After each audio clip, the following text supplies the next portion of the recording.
percakapan kali ini kita rekam Mbak ya. Jadi tolong jangan sebutkan nama siapapun dalam percakapan kali ini. Piye, piye, sampean ini piye? Terima kasih banyak Miss Yuri. Gini, saya itu kan di sini kontrakan 2 kerja.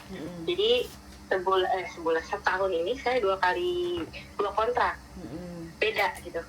Jadi yang pertama saya difinishkan karena majikan pindah ke Kanada. Terus saya dapat majikan baru di sini. Nah, di situ kan tertulis ya di visanya itu kan saya harus syuting sekitar bulan 7. Sekitar bulan Juli tahun ini. Nah, sedangkan saya itu bulan Desember kemarin saya sudah berangkat ke Makau. Ya, sudah berangkat ke Makau. Terus nanti tanggal 9 bulan Februari saya juga pergi ke Cina. Udah dipersiapkan pergi ke Cina dengan majikan saya. Nah, terus waktu saya apply visa di imigrasi Cina kemarin, saya ketemu sama Mbak Indonesia. Saya bilang nanti saya bulan 6 harus syuting ke Makau, saya bilang itu. Tapi Mbak itu bilang, katanya kan kamu udah pergi ke Cina, ini mau ke Cina. Jadi syuting itu kan katanya keluar dari Hong Kong. Maka dari itu, kamu udah syuting, katanya nggak usah syuting lagi ke Makau gitu. Apa itu betul atau bagaimana? Jadi pulang dari apply visa Cina itu, majikan sama saya terus berargumen gitu. Saya bilang, kan saya udah keluar, saya nggak usah syuting lagi dong. Kamu kalau syuting itu jangan semaunya kamu harus tanya.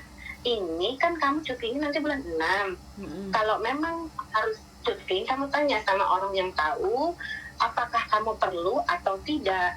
Jadi keluar dari Makau itu kan kita ada keluar dari Hong Kong itu ada aturannya. Kamu kan pergi bulan 6 harusnya. Kalau memang kamu tidak usah pergi lagi, ya udah tidak jadi masalah. Cuman menurut saya kamu harus berangkat karena kamu syutingnya nanti bulan 6. Dia bilang begitu terus, Miss. Gitu. Itu masalah pertama ya, Miss. Terus masalah yang kedua, saya tidak akan mengeluh dengan pekerjaan saya sekarang. Insya Allah saya bisa jalanin dengan ikhlas. Karena saya selalu nyimak konten-konten sampean sama Mas Anto yang mengatakan kalau kita ikhlas menjalani semuanya, insya Allah hasilnya juga baik ya, Miss ya. Berkah ya. Berkah, insya Allah. Saya ikhlas dengan semua yang terjadi dan yang saya lewati. Nah, ini kebetulan terjadi kepada teman saya, bukan saya pribadi. Nah, kebetulan dia ada mengeluh kepada saya. Saya bilang, coba tolong kamu pergi ke KBRI atau ke Lebor gitu untuk melaporkan apa yang terjadi sama kamu. Kebetulan dia mendapatkan perlakuan yang tidak baik dari majikannya. Semua itu serba salah, terus juga selalu disalahkan. Bahkan kemarin dia terakhir ketemu saya nih, karena saya tahu dia itu kan tidak pernah dikasih cukup makan. Kebetulan ketemu saya kasihlah dia di jalan waktu di pasar itu. Kebetulan dia nggak perginya dengan neneknya. Nah, neneknya tersebut lagi belanja. Saya lihat dia sendirian, saya samperin. Ini saya kasih kamu ya, buat kamu pulang ke rumah, makan di rumah bisa. Saya kasih dia energin sama kue. Nah, ketika saya kasih itu, ternyata neneknya itu melihat dari kejauhan. Ketika dia sampai rumah, di kamar itu langsung diperiksa. Dia bilang sama anaknya kalau dia melakukan sesuatu transaksi dengan orang lain yang tidak dikenal. Akhirnya dia diperiksa. Terus dia sampai nangis-nangis gitu, Miss. Dia bilang, saya nggak kuat, Mbak, di sini mental saya kena. Dia bilang gitu kan. Saya harus minta tolong ke siapa? Sedangkan dia menandatangani surat perjanjian dengan PT yang bunyinya kalau dia pulang sebelum kontrak selesai, dia akan mendapatkan denda. Apakah itu betul? Bukan sebelum potongan habis, tapi sebelum kontrak selesai, dia akan didenda. Dia menandatangani surat itu dengan adanya materai. Jadi dia ketakutan. Dia kan belum pernah kemana-mana. Kebetulan kalau saya memang ex dari Taiwan ya. Jadi sedikit banyak nanti saya akan bantu kamu untuk bertanya kepada Mas Andro dan Miss Yuli. Barangkali beliau bisa memberikan masukan, memberikan solusi. Jadi kamu bisa dapat pencerahan. Dia bilang, mungkin Mbak kalau memang dia bilang majikan mau interminate saya, tapi saya takut pulang. Sedangkan saya tahu kalau yang namanya di intermini itu kita harus pulang. Sedangkan ada surat perjanjian yang ditandatangani oleh dia itu tidak boleh pulang sebelum kontrak habis, dan dia akan mendapatkan denda dari pihak PT. Jadi dia takut.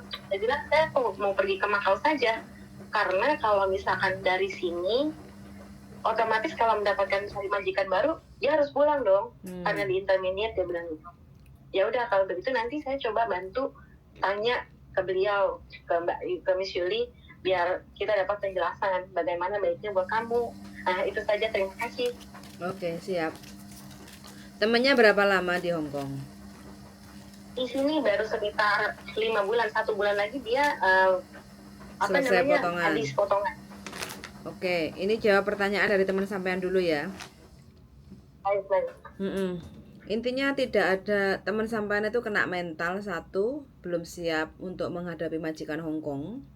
Terus yang kedua, terlalu ketakutan yang besar karena intimidasi dengan adanya surat pernyataan dia akan melakukan finish kontrak. Kalau nggak finish akan kena denda, kayak gitu kan. Itu sebenarnya hanya sebuah intimidasi, satu. Yang kedua, itu karena sekarang itu banyak sekali anak non-X itu yang tidak bisa menyelesaikan kontraknya secara 2 tahun, kayak gitu loh. Karena ya itu, karena nggak siap dengan kondisi dan situasi di rumah majikan, karena dia fresh nons, kayak gitu kan. Makanya kenapa sih sebenarnya saya itu selalu bilang kepada anak-anak yang non, kalau non X pikir 1000 kali, Hong Kong itu keras.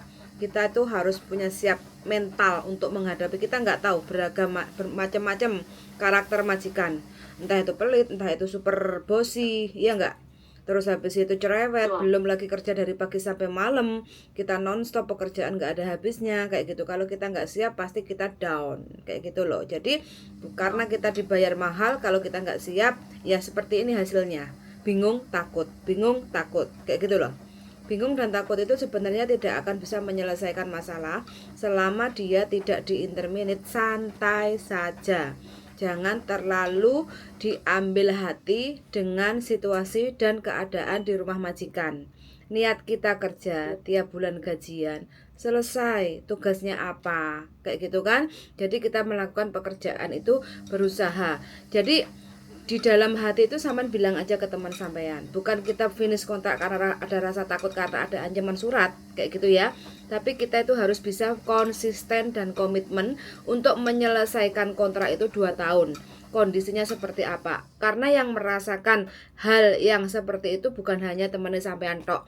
Hampir semua teman-teman di Hong Kong adaptasi dengan majikan baru memang seperti itu. Apalagi kita fresh, belum bisa pengalaman kerja nggak banyak, ngomong nggak pinter, semua serba takut, kayak gitu loh. Jadi sampean sebagai teman baiknya dikuatkan aja.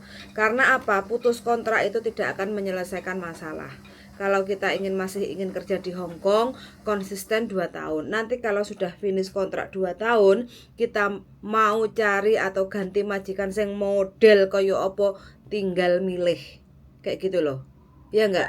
Jadi ini adalah perjuangan di awal. Terkecuali kalau temennya sampean memang benar-benar nggak kuat, tapi ya sudah, hiraukan aja, abaikan aja. Itu surat pemutusan kontrak. Yang penting intinya dia tidak ngebreak. Kalau di interminate mau panfak, nggak ada pilihan lagi, kayak gitu loh. Tapi kalau dia nggak mau pulang, masih ada opsi yang kedua adalah Makau. Kerja di Hong Kong ataupun di Makau semua sama. Kalau kita nggak siap mental, kita nggak akan bisa lulus, nggak akan selesai pekerjaan kita nyampe selesai kontrak. Di Hong Kong kontrak 2 tahun, di Makau 1 tahun, kayak gitu loh. Intinya siap nggak kita mau kerja ikut orang. Yang namanya bos itu seperti apa sih? Salah bener ya pasti benar, kayak gitu loh. Kita salah benar ya pasti salah, dalam kondisi apapun. Yang penting intinya satu, jalanin aja, nggak usah terlalu diambil hati apa yang dikasih tahu atau yang dibilang sama majikan. Banyak orang yang ngomong ya, kerja di Hong Kong itu mlebu kuping kiwa, keluarkan kuping tengen. Jangan sampai nyantol nek jero ati. Nyantol nek jero ati bededek, kayak gitu loh. Anggap radio bosok, ada yang ngomong kayak gitu. Tapi di sisi lain kita ambil sisi positifnya. kalau kita bisa siap, kuat, mental kita sampai 2 tahun kerja sama majikan ini, mau kita non, mau tidak, otomatis setelah pas finish kontrak tinggal ambil cari majikan yang model kayak apa tinggal pilih.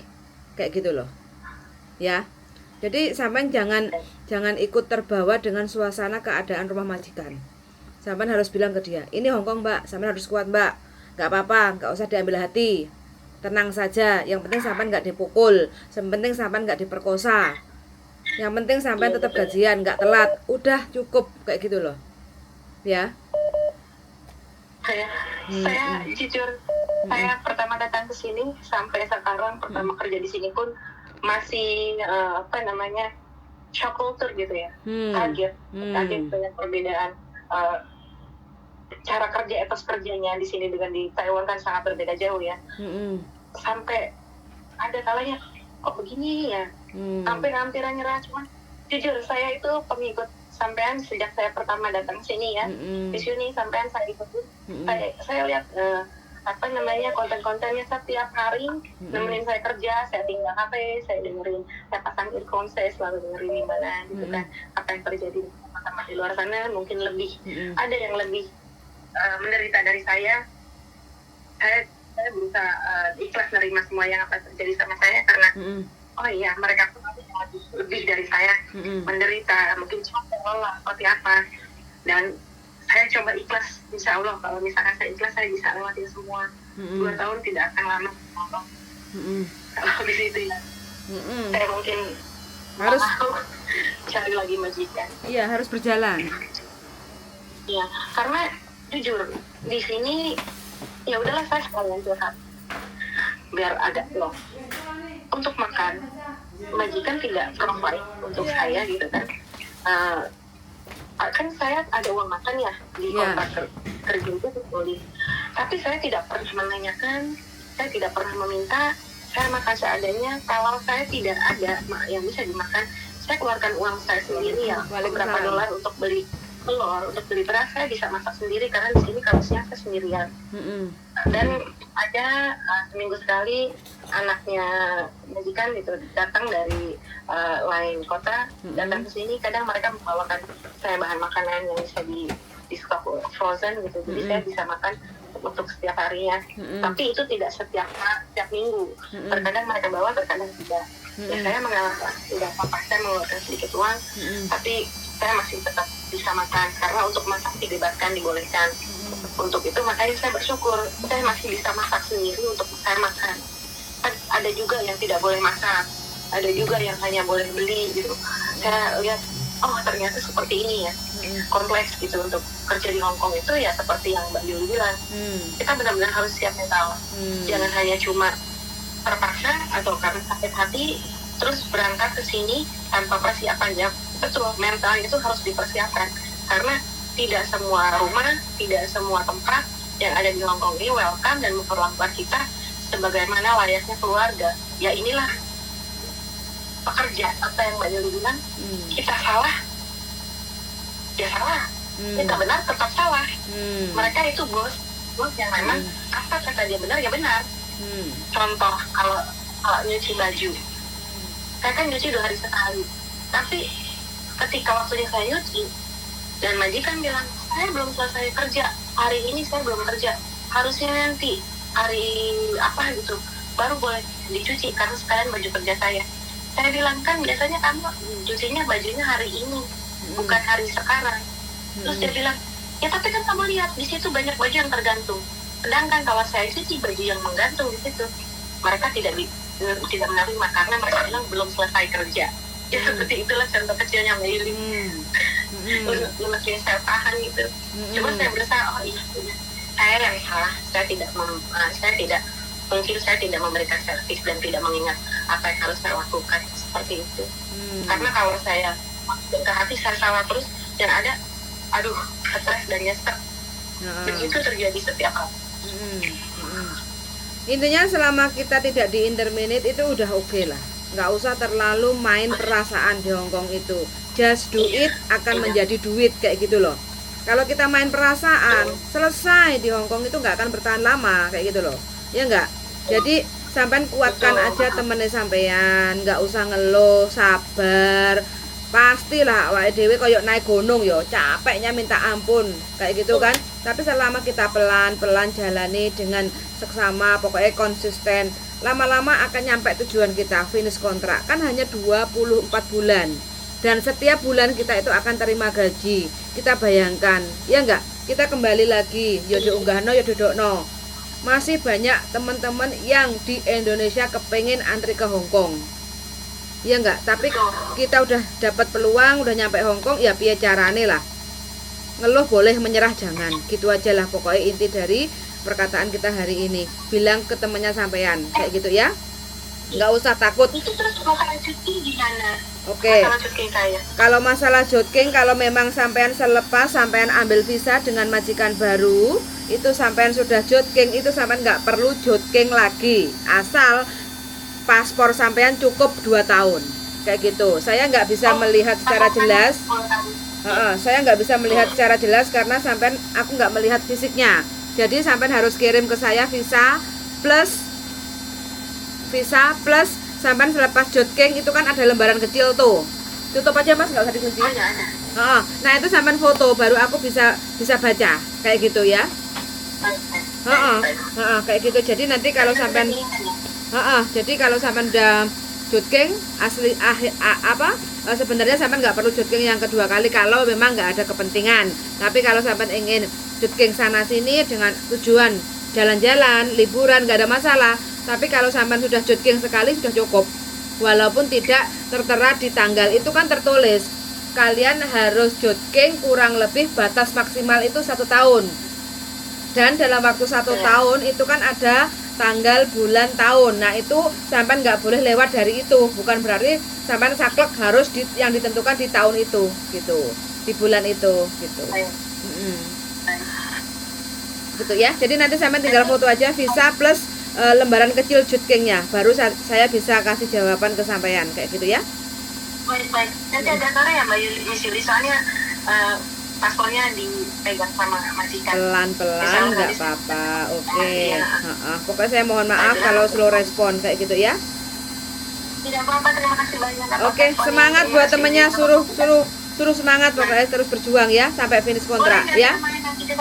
Oke, siap, saya tunggu. Monggo dengan senang hati ya. Oke, yuk, makasih banyak, yuk, suwon, yuk. Waalaikumsalam warahmatullahi wabarakatuh. Ya teman-teman, nah ini panik, satu karena masalah jogging, kedua masalah temennya yang fresh masih baru 5 bulan, katanya nggak begitu kuat, nggak kerasan karena terlalu majikannya terlalu strict, ketat banget kayak gitu. Ya wajar lah, kita kan tetap digaji. Kalau kita dikasih barang dari orang luar terus majikannya melihat, kan kita nggak kenal siapa yang ngasih, takutnya kan dikasih racun atau apa kayak gitu. Jadi kita jangan kecil hati, terus jangan main perasaan, gitu aja ya. Pokoknya tetap semangat untuk teman-teman semuanya. Selama kita tetap digaji sama majikan is okay. Selama majikan tidak memberi kekerasan sama kita is okay, jalanin aja. Selama majikan tidak memperkosa kita atau tidak melakukan perbuatan yang tidak senonoh is okay, jalanin aja. Yang penting kontrak konsisten 2 tahun finish selesai. Kalau emang gak nyaman boleh ganti dengan majikan yang baru. Kalau kita merasa nyaman silakan untuk lanjut kontrak sampai sak belengere kayak gitu ya. Sudah mendengarkan dan see you di next video. Bye.